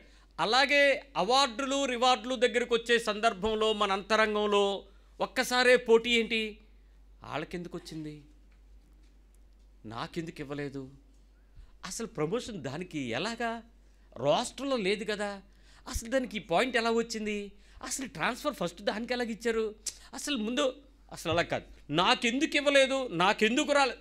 ఎంతసేపు పోటీ ఏంటి, ఇప్పుడు మనకు రాలేదని వాళ్ళకి వచ్చిందేనా, రెండును. శరీర ఉత్సాహాలు నలిగిపోతాయి. బైబిల్ ఏం చెప్తుంది, ఆత్మానుసారం నడుచుకోండి, శరీరేచ్ఛలు మీరు నెరవేర్చు. యథార్థమైన భక్తి ఏంటి, నాకు రాకపోయినా అవతలోడికి వచ్చింది నేను ఆనందించడం. క్రీస్తు యొక్క స్వభావం ఏంటి, అతను మరణించడానికి సిద్ధపడుతూ మనకి జీవాన్ని ఇవ్వడం. మనం ఏంటి మరి, క్రీస్తు రూపం ఏంటి, వాక్యానుసారం చేద్దండి. మేము ఒక చోట మీటింగ్కి వెళ్తున్నాం, వాకింగ్ చెప్పడానికి కొండల మీదకి వెళ్తున్నాం. ఆ ప్రాంతంలో ఎవరో వచ్చి మేము వస్తున్నామని చెప్పి వాళ్ళు కూడా చర్చి మొదలెట్టారు. ఏమంటే పంతాలకి పోటీలకి పెట్టాలా చర్చి, నేను మనం పోటీలకు వెళ్ళొద్దు, పంతం కొద్ది ఎవడో ఒకటి చేస్తాడు దేవుని పని, ఆ ప్రదేశాన్ని రక్షించడమే అని అన్నాం. ఆ ఊరోళ్ళు అందరూ చేంజ్ చేశారంటే, మీరెవరో వాళ్ళందరి సంగతి మాకు తెలియదండి, మాకు మీరు వచ్చి నడిపిస్తారా సస్తారని కూర్చున్నారు వాళ్ళు. సరే వస్తున్నాంలే అని చెప్పి వెళ్ళాం. వాళ్ళు చర్చి కట్టారు, అవతలోళ్ళు అపోజిషన్ పార్టీ. ఎవరికి అలాగే అనుకోవాలి. ఇప్పుడు మనం అపోజిషన్ పార్టీ చర్చి కట్టారు. నిన్న ఊరోళ్ళందరూ అడ్డం పడ్డారు, మొత్తం విలేజ్ ఆగిపోయి, మీరు మాకు తెలియకుండా మా గ్రామంలో ఈ ప్రాంతంలో మిమ్మల్ని చర్చి ఆవిడ కట్టమన్నాడు అని వాళ్ళు కంప్లైంట్ రైజ్ చేశారు. రైజ్ చేసి వాళ్ళు ఏం చెప్పారంటే, మర్యాదగా మీరు ఎక్కడో అక్కడ వెళ్ళిపోండి, ఓపెనింగ్ లేదు, గడిదిగుడ్డు లేదు, తీసేయండి. ముందు మా ఊరిలో ఉంటే ఒక చర్చ్ ఉండాలి, అంతేగాని ఇక్కడ రెండు చర్చలు అంటే వాళ్ళు ఎప్పటి నుంచో వస్తున్నారు, ఇక్కడ మీరు వజ్ర వచ్చి రెండు టెంట్లు వేయడానికి కుదరదు, గ్రామంలో ఏదైనా ఒకటే ఉండాలని చెప్పి ఊరంతా కట్టుబాటు అయిపోయారు. అప్పుడు వాళ్ళు ఏమన్నారు తెలుసా, మమ్మల్ని ఆపేస్తున్నారు, వాళ్ళని ఎందుకు ఆపలేదు అన్నారు. ఎవరిని? ఇప్పుడు మేము వాళ్ళకి అపోజిషనా, వాళ్ళకి మేము అపోజిషనా? ఇద్దరం ఎవరు కట్టడానికి వెళ్ళాం, యేసుక్రీస్తు రాజ్యాన్ని కట్టడానికి వెళ్ళాం. ఇప్పుడు వాళ్ళు మమ్మల్ని వెంటనే ఇప్పుడు మాకు ఫోన్ చేసి, అనయ్య మీరు కూడా రాకండి, ఎందుకంటే వాళ్ళు మీ పేరు ఎత్తారు, అయిపోండి అన్నారు. ఓకే, మాకు అభ్యంతరం ఏం లేదు, ఎందుకంటే మీరు రమ్మంటే వస్తాం, లేదంటే లేదు. దానికి మేమేదో పోటీ పడిపోయి ప్రభుత్వాలాగా తిరగబడిపోవడం మాకు మనసే లేదు. వాళ్ళు అన్నారంట, వాళ్ళు మానేస్తే మేము మానేస్తాం అన్నాడంట. ఇప్పుడు ఇద్దరం కలిసి అక్కడ రాజ్యాన్ని ఏం చేయాలి, కట్టాలా కొలసాలా? ఇప్పుడు వాళ్ళు చేసేది పని అంటామా, మనం చేసేది పని అనుకుంటామా? శరీర స్వభావం ఏంటి, శరీర ఉత్సాహాలు ఏంటి, నేను పొందకపోతే మరొకడు పొందడానికి లేదు. ఆ రకమైనటువంటి పరిస్థితులు ఏవైతే నీ శరీరంలో ఉన్నాయో, శరీర ఉత్సాహాలని ఆపగలరా? రైట్. రెండో విషయంకి వస్తాను, శరీర ఆనందాలను ఆపుకోగలరా? ఆనందాలు, శరీరానికి కొన్ని ఆనందాలు ఉంటాయి, ఆనందాలని మీరు ఆపుకోగలరా? ఏమన్నా చెప్పండి, ఎస్ ఆర్ నో అంటే ఏంటో తెలియాలి కదా, చెప్తాను. అందరూ కూడా పులిహార తిన్నారు, ఒకసారి చెప్పండి. మధ్యాహ్నం భోజనంలో మీకు చింతపండు పులిహారతో ఇంత అన్నం వడ్డించాం, తిన్నారా? తిన్నామనండి. ఇంత వాము రైస్ కూడా వడ్డించారు, తిన్నారా? ఇంత పుదీనా రైస్ కూడా వడ్డించారు, తిన్నారా? అప్పడం తిన్నారు, పెరుగన్నం తిన్నారు, సరిపోయిందా? ఇప్పుడు బిర్యానీ పట్టుకొచ్చాడు, మటన్ బిర్యానీ. 3 రకాల పులిహోరలు తినేసి పెరుగన్నం తిన్నాక మటను చికెన్ కలిపిన బిర్యానీ పట్టుకొని వస్తున్నాడు. దానిలో మటన్ వేసారంట, కీమా వేసారంట, అదే చికెన్ వేసారంట, చిన్న చిన్న రొయ్యలు వేసారంట, అసలు దమ్ము మీద వస్తుందంట, గబ్బు ఆడిపోతుంది బిర్యానీ. ఇప్పుడు పట్టుకొచ్చే అమ్మ బిర్యానీ అన్నాడు. ఏం బిర్యానీ? అసలు ఎవడరా నిన్ను ఇప్పుడు రమ్మన్నది? పులిహార రాకమునుపు రావాలా? ఆడన్నాడు, సార్ ఇది వెజిటేరియన్ అనుకుని, ఇది నాన్ వెజిటేరియన్ అనుకుని మమ్మల్ని 2 చోట్లకు మార్చేశారు సార్, అందుకని నేను ఇది పట్టుకుని లాస్ట్ ఉండిపోయిన, ఇది వెజిటేరియన్ అనుకుని ఇప్పుడే చెప్పారు ఇది నాన్ వెజిటేరియన్ ఇల్లు అని, ఈలోపు ఆడు 3 తెచ్చాడు సార్ అన్నాడు. ఇప్పుడు తింటామా మానేస్తామా? టేస్ట్ చూస్తారా చూడరా? మీ పక్కన అడగండి. చికెను, మటను, రొయ్యలు, దమ్ము బిర్యానీ, ఎంతెంత కనపడుతున్నాయి పీసులు కూడా. ఇప్పుడు ఆల్రెడీ పులిహార 3 రకాలు తినేసావు, పెరుగన్నం కూడా తినేసావు, ఎదురుగా బిర్యానీ ఉంది. ఇప్పుడు శరీరాన్ని ఆనందాన్ని ఆపాలి.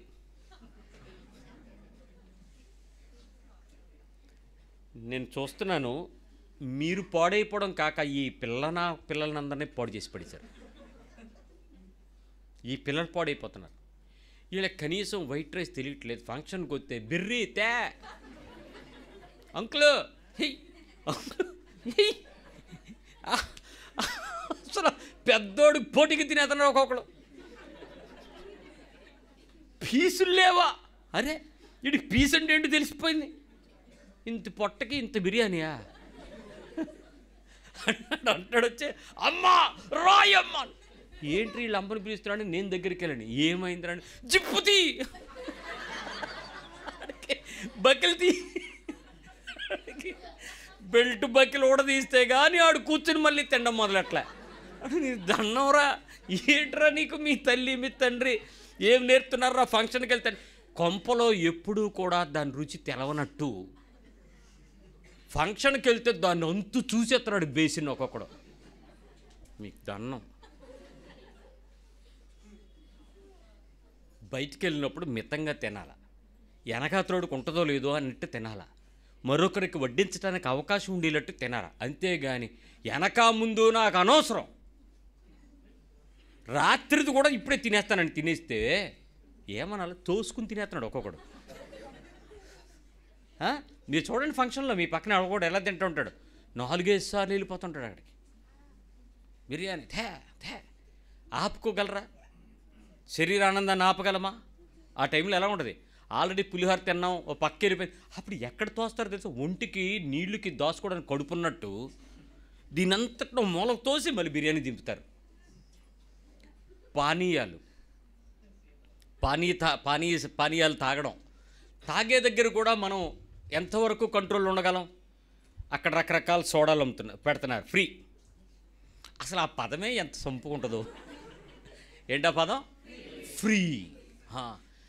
ఏంటి ఈ హోటల్స్లో వాళ్ళు కూడా ఏం చేస్తున్నారంటే స్టార్టర్ అని సపరేట్గా ఇస్తున్నారు, మెయిన్ కోర్స్ అని సపరేట్గా ఇస్తున్నారు. ఓవరాల్గా కడుపు అంతా పాడు చేయటమే కదా వాడి ఉద్దేశం. అన్ని రకాల తిండ్లు తినిపించేసి ఇంటికి వెళ్ళాక 3 రోజులు కిందది రాదు పైకి రాదు, నానా బాధలో పడిపించేస్తారు. ఈ డ్రింకులన్నీ ఫ్రీ అక్కడ పెట్టాడు. నువ్వు ఒక ఫ్లేవర్ నీకు నచ్చింది, తాగు, తప్పలేదు. రెండోది కూడా చూడాలని ఎందుకు వెళ్ళావు? దానంతా కూడా చూసేద్దాం అనుకుంటున్నావే. అటు వేడి తాగేస్తున్నాడు కాఫీలు టీలు, ఇటు చల్లవి తాగేస్తున్నాడు కూల్ డ్రింకులు, బయటికి వెళ్ళి సోడాలు తాగేస్తున్నాడు, బయట బటర్ మిల్క్ ఉంటే అది తాగేస్తున్నాడు.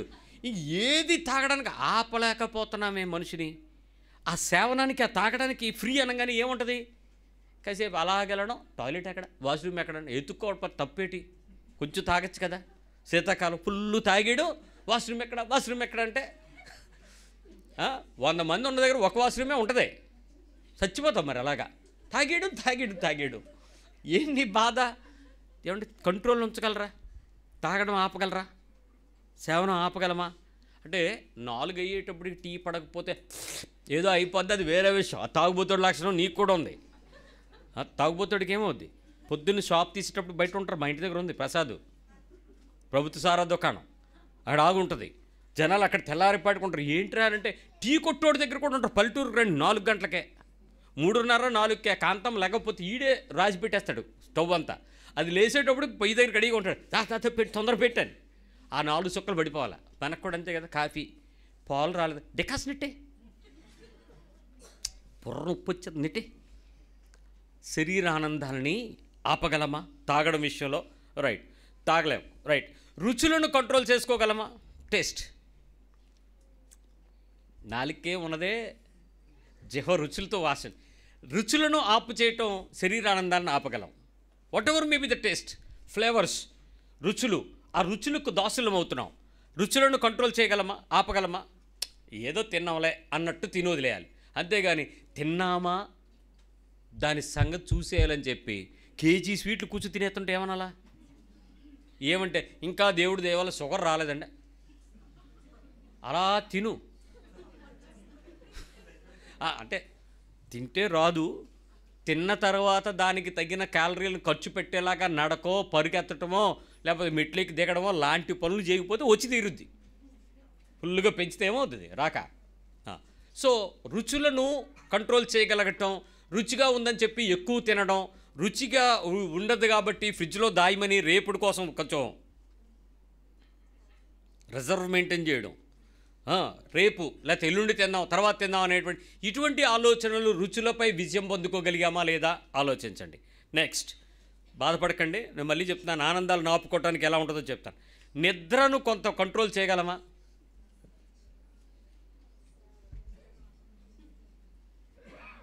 ఏటి చెప్పారు అంటే ఏటి చెప్పడం ఏంటి, నువ్వు నిద్రపోయేటోడు అన్నీ చెప్పాడు. ఆ నిద్రలో అన్నీ పోయాయి. నిద్ర అనేది ఒక శరీరంలో సుఖాన్ని లేక ఆనందాన్ని ఇచ్చేటువంటి ఒక ప్రక్రియ. అది పగటిపూట పని, రాత్రిపూట నిద్ర. అది శరీర జీవక్రియ జరగటానికి ఒక పద్ధతి. నిశాచర జీవులు గబ్బిలాలు రాత్రులు తిరుగుతాయి, పగలు పనిచేస్తాయి. అంతే, పగలు పడుకుంటాయి. అంతే, ఈ అద్దాల మేడలోకి వెళ్ళి ఏసీలో కూర్చుని రాత్రులల్లో పనిచేసి తెల్లారి పడుకుంటాయి. సాఫ్ట్వేర్ ఎంప్లాయీస్ అండి, వీళ్ళ పని అది. సరే, ఏదో ఒకటి చేస్తా ఉన్నాను, చేయండి. ఏమన్నా కాల్ సెంటర్ వర్క్స్, వీళ్ళందరూ అమెరికాలో పనిచేస్తున్నారు కదా, ఇండియాలో ఉండిపోతారు, అందుకని పగలు రాత్రి మారిపోయాయి. సరే, ఏదో తిప్పలు పడండి. సో ఈ నిద్రను ఆపగలమా? నిద్రను కంట్రోల్ చేయగలమా? నిద్రను అదుపు చేయగలమా? నిద్రను త్యాగం చేయగలమా? శరీర ఆనందాన్ని నిద్రపోతే ఒక మాట ఏదో సామెత ఉందండి, నిద్ర ఆకలి రుచి ఎరగదు, నిద్ర సుఖం ఎరగదంట. కానీ నిద్ర పోకపోతే ప్రాణం ఊరుకోదే, అది పోవాలంతే నిద్ర. దాన్ని ఆపగలమా? ఆయనకు తలవాల్చుకున్నట్టు స్థలము లేక ఏ ప్రయాణంలోనూ నిద్రపోయి అలసట తీర్చుకుంటూ ఉండేవాడు యేసయ్య. ఈరోజు మన పరిస్థితుల్లో నిద్రకు మనం ఇచ్చే ప్రయారిటీ ఏంటి? కొంతమందిని నేను చూశానండి, అస్సలు నిద్రపోలేదు, అస్సలు నిద్రపోవట్లేదు, అసలు పనిలోకి వచ్చాక అసలు ఈ మధ్య ఈ జాబ్లోకి అస్సలు నిద్ర సాలట్లేదు, అసలు ఈ జాబ్ అంతా నిద్ర తినేస్తుంది, నిద్ర లాగేసుకుంటుంది, అసలు వీడు బతుకే నిద్ర కోసం బతుకుతున్నట్టు చెప్తాడండి. ఆ నిద్ర అనేది ఒక వ్యసనం.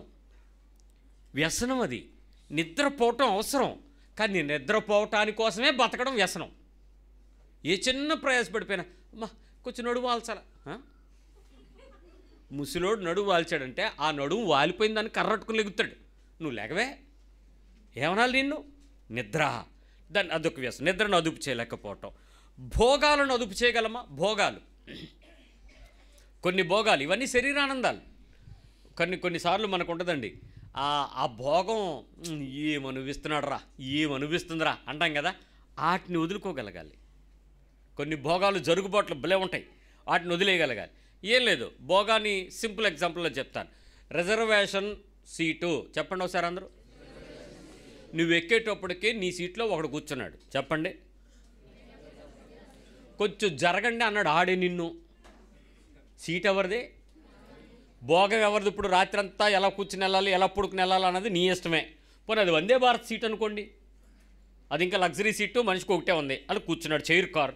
ఇప్పుడు పక్కోడు ఎవడో వచ్చి సిస్టర్ కొంచెం జరుగంచి కూర్చుని పోయింది అనుకో, అని నువ్వు జరగక మునిపే నువ్వేమంటావు? చెప్పండి, ఈ సీటు గట్టి చెప్పండి, ఈ సీటు గట్టిగా.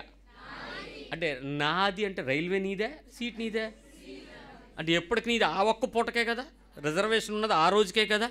మరి నాదన్నవేంటి? ఈరోజు రిజర్వేషన్ నాది అని చెప్పచ్చుగా. నాదే, అదే మనిషి లోపల గేరా మొత్తాన్ని లాగేసుకో.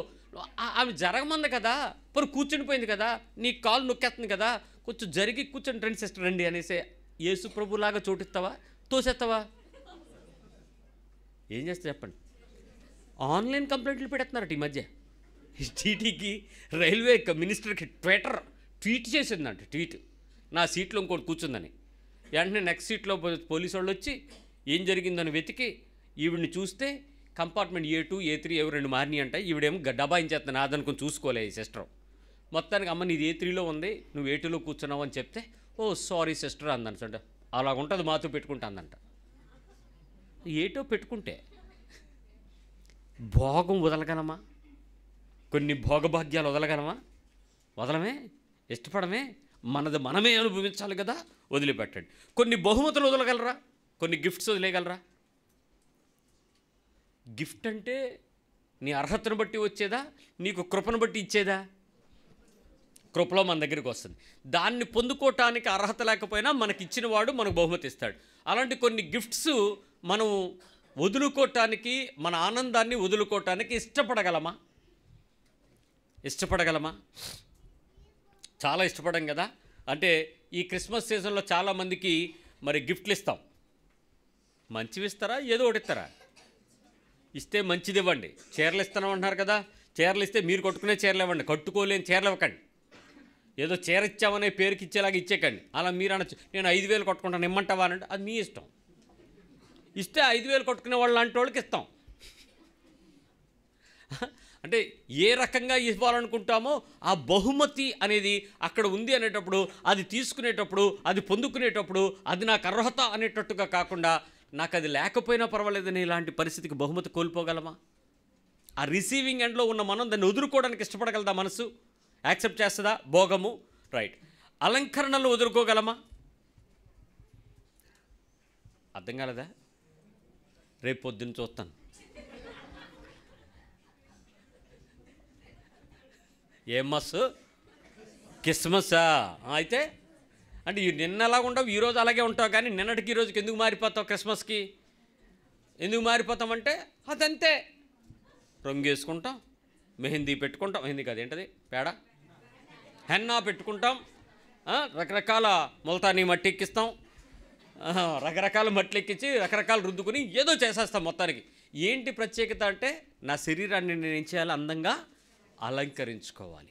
వదలగలమా? ఆనందం కదా అలంకరించుకుంటే. ఏదో ఇలా తయారయ్యాను అంటే అదొక ఆనందం. ఏంటి అసలు ఇలా తయారయ్యేవేంటి అంటే ఏంటి అర్థం? బాధ. ఇలా తయారయ్యేవేంటి అంటే ఏమీ తయారవ్వలేదు ఏంటంటే, ఏంటి ఏదో ఇలా తయారయ్యానంటే బా ఎంత బాగున్నావు, అదో తృప్తి, లోపల అదొక ఆనందం. వదలగలరా? కొత్త వస్త్రాలు వేసుకోవాలి అనేటువంటి ఉబలాటం చాలామందికి ఉంటుంది. ఉందా? కొత్త బట్ట కనపడంగానే ఫస్ట్ వేసి తీసేయాలి, తర్వాత సంగతి వేసేయడం, చికిక్ చికిక్ చికిక్ అని 4 ఫోటోలు తీసేయడం, ఆ తర్వాత తీసి వదిలేయడం. కొత్తది కొత్త అంతే, మరి ఇంక ఎలాంటిదైనా వదిలిపెట్టేది లేదు. ఆ కొత్తది ఆఖరికి టవల్ కూడా పాతది అక్కడే ఉంటుంది. కొత్తది కొనగానే ఎలాగీ ఒకసారి తుడిచేసుకుని ఇచ్చేయడం, ఆరేసుకో. ఏంటో కొత్త బట్ట, అదొక రకమైన ఆనందం. ఆ కొత్త వస్త్రాలు రేపు పొద్దున్న వేసుకోకపోతే ఏమైనా అవుద్దా? క్రిస్మస్ అయిపోద్దా? పుట్టినరోజు నీదా అయిందా? అప్పుడు బట్ట ఎవరు వేయాలి? నువ్వు వేయాలి, ఆయన వేయాలా? ఆయన పడుకోవడానికి ప్లేస్ లేదు, ఆయన కట్టుకోవడానికి బట్టలు లేక పొత్తికొట్టలో చుట్టి పశువుల తొట్లో పడుకోబెట్టారంట. నువ్వు పేరు ఏంది? ఆయింది. పండగ ఏమో నీకు, వేసేదంతా కొత్త బట్టలు. ఏది మరి ఖరీదు తక్కువ లేదు. పిల్లలు గొడవలో ఒకటి ఏమనంటే, నాకు 2 జతలు కొనలేదు, నాకు 3 జతలు కొనలేదు, మా ఫ్రెండ్స్ 3 పండగలంట, మనకి దరిద్రం ఒకటే. అసలు ఇది పండగే కాదని చెప్పండి, అడిగి దండగిది. ఎందుకు 3 బట్టలు 4 జతలు వేసుకున్న వెంటనే అది వేసేసుకోవాలనేటువంటి ఉత్సాహం, కొత్త వస్త్రాలతో అలంకరణ, ఇవి పోగొట్టుకోగలగాలి. కొన్ని ముస్తాబులు, కొన్నిటిని డెకరేషన్ చేస్తూ ఉంటాం కదా, వాటిని వదలగలమా? వాటిని వదిలిపెట్టగలమా? రేపు ఒక ఆయన అన్నాడు నన్ను, రేపు పాస్టర్ గారు చర్చ్ అంతా మీరు తలుచుకుంటే ఓవర్ నైట్ మార్చేస్తారన్నాడు. ఏం చేద్దాం అనుకుంటున్నావు అంటే, ఓవర్ నైట్ అంటే ఈరోజు నేను వచ్చాను కదా ఇక్కడికి, రేపు పొద్దున కల్లా మళ్ళీ పార్వతీపురం వెళ్ళిపోతాం కదా, వెళ్ళిపోయే లోపు మొత్తం చర్చ్ అంతటినంటే డెకరేషన్ శుభ్రంగా వెళ్ళిపోతాను, రేపు వచ్చి చూస్తాను సార్ అది చచ్చాను. రా చూద్దిగానన్నా. రేపు ఆ బెదర చర్చికి వచ్చాక హతాశుడు ఆయను అనే పదం ఉంటుంది. ఏటి ఏమీ లేదేటి, ఎక్కడ ఏమీ కనీసం స్టెక్కరో లేదు, ట్రీ లేదు, లైటింగ్ లేదు, కేకులు స్మెల్ లేదు, బిర్యానీ వాసన లేదు, ప్రేమ విందు లేదు, ఏమీ లేకుండా ఎలా చేశాడు ఏంటంటే అదంతే. నిన్న క్రిస్మస్ అయింది నాకు, జీవితకాలం నాకు రోజు యేసుప్రభు నా జీవితంలో పుట్టాడన్నదే నా క్రిస్మస్. ఆ ఒక్కరోజు పుట్టాడన్న దాని గురించి కాదు నేను ఎదురు చూసింది. నా బ్రతుకులో ఆయనే కనుక ఉద్భవించకపోతే, పుట్టి ఉండకపోతే, దర్శించి ఉండకపోతే, ఆయన నేను కనుగొని ఉండకపోతే, ఆ జ్ఞానులు యేసుని వెతికారు, అజ్ఞానికి యేసు వచ్చి వెతుక్కున్నాడు నన్ను. ఎంత గొప్ప విషయం అది. ఇంకేం క్రిస్మస్ కావాలి నాకు? ఈరోజు ఆలోచించండి.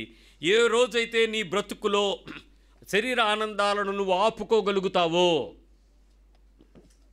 ఆత్మానుసారము కొనసాగించి శరీరేచ్ఛలను ఆపుతారో, ఈ 2వ ప్రక్రియలో నీవు నిజముగా వాక్యానుసారమైన జీవితానికి, నేను జీవించడానికి కొన్ని మెట్లు ఎక్కుతున్నాను అనే విషయం నీకు అర్థమవుతుంది. సరిగ్గా క్రిస్మస్ ముందు చెప్పారేటండి బ్రదర్ ఇలాంటి మెసేజ్, అదేదో రేపు ఎల్లుండో చెప్పేసిన తర్వాత బాగుండిపోను. ఇప్పుడు అన్నీ రెడీగా ఉంచుకున్నాం, వేసుకోవాలా వద్దా? రేపు చర్చ్ కూడా 9 గంటలకు పెట్టారు. ఏడు బ్రదరు అంటే నేను అందుకే పొద్దున్న పెట్టేశాను.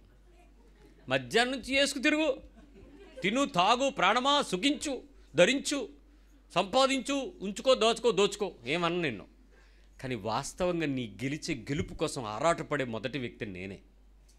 ఒక సంఘాన్ని నడిపించే నాయకుడిగా, ఈ ప్రదేశాన్ని నాకు ఇచ్చినటువంటి బాధ్యతగా, ఒక కాపల కుక్కగా, మీ ప్రేమగా, మీ బ్రతుకులలో దేవుని యొక్క మాటను ఉపదేశిస్తున్న ఒక కుక్కగా మురుగుతున్న అరుపు ఏంటంటే, ఏ విధము చేతనైనా దేవుని సంబంధమైన రక్షణ కృపను పొందిన మనము నిశ్చయముగా ఆయన రాజ్యంలోకి వెళ్ళాలి, నిశ్చయముగా ఆయన రూపంలో మారాలి, నిశ్చయముగా ఆ వాక్యము మనకిచ్చినందుకు తగిన అమూల్యం చెల్లించేటట్లు ప్రభు మనం చూసి ఆనందించేలాగా, మహిమ పొందేలాగా మన జీవితాన్ని సిద్ధపరచుకోవాలి. అది కదా నా కాంక్ష, దానికి కదా నా బోధ, దానికి కదా నా ప్రేమ.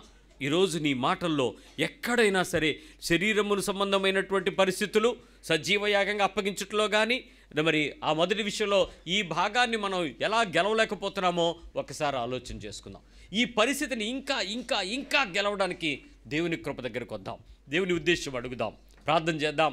ప్రభులో ఈ మాటలు ముగించే లోపు, ఈ వచనము, ఈ వాక్యానుసారమైన జీవితము అనేటువంటి మాట కంప్లీట్ అయ్యే లోపు, నా బ్రతుకులో నేను దేవుని మాట కొరకే బతుకుతాను అని ఇన్ని సంవత్సరాలు నీ ఆత్మీయ జీవితంలో ఒక కొత్త తీర్మానంతో కొత్త సంవత్సరంలోకి వెళ్దాం. ప్రార్థన చేద్దాం.